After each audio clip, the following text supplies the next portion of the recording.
How much do you weigh? Seems like a simple question, but it can be controversial, especially for a lot of women and men out there. But it turns out a lot of people don't know what that number truly is. In one study, they looked at 23,500 overweight or obese individuals. They found that only 17% of the women and 39% of the men estimated their weight accurately.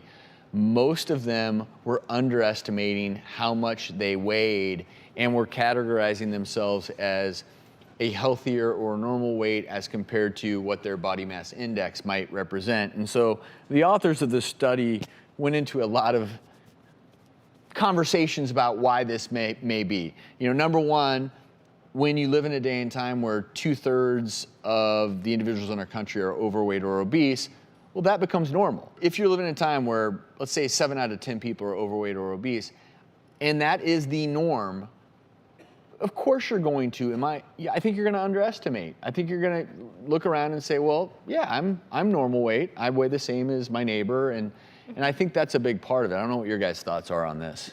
Well, I think one other interesting aspect is when you underestimate your weight, apparently you're 85% less likely to try and lose weight, even if for your health or for other medical reasons, it's a really, really good idea to do so. If you're diabetic or you have heart disease, if you kind of in your mind have this sense that you're doing okay, you're much less likely to take action. And so I think that's the really concerning part about how many people really don't have an accurate sense of how much they weigh. But I agree with you, it's all relative, right?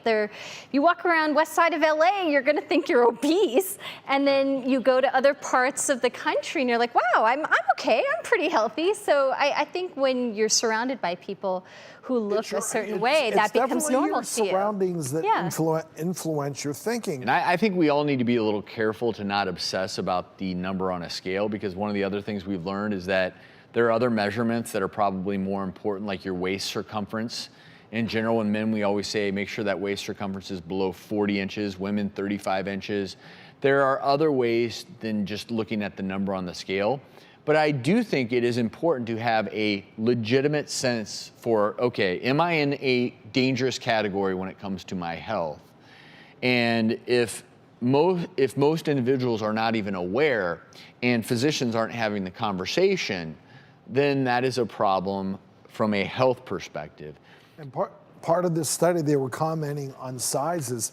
Isn't it, in fact, that sizes are changing? Yeah, so there's a lot more vanity sizing, where sizes that used to be higher numbers are now being made lower numbers. So where you used to be a size 12, now that's suddenly become a size 8. And that makes you feel really good about yourself, even though you haven't actually changed your size. And that's where the study author said, well, that's the problem. And I don't know whether that's it or not, but yeah, if you're changing sizes without actually letting people know that, yeah, you'd be fooled. Wait, I'm a size 8 now. Well, I don't know if you can throw that entire industry of body positivity under the bus. I'm not really sure that that's a reasonable justification. I agree. But I do think that having a false sense of complacency is really detrimental It's kind of to your denial. health. Yeah, it's a denial. You're putting your health at risk on so many different fronts. I think everyone should have a conversation with their physician, because usually when you go get a physical exam, you're going to get a number of parameters measured. And I worry, because we do obsess so much about the number on the scale, but talk to your doctor. When you combine everything, whether it be your blood pressure, your heart rate, your weight combined with your height and waist circumference, talk through with your doctor and say, hey, what would be a reasonable goal for me to be a little bit healthier, if that's something that you're interested in? Because far too often, the one thing I will say, even as doctors, is it can be an uncomfortable conversation to have, and a lot of doctors do not even broach the subject of weight because they're uncomfortable doing so. And if someone's weight is potentially putting their health at risk, at least the conversation needs to be had.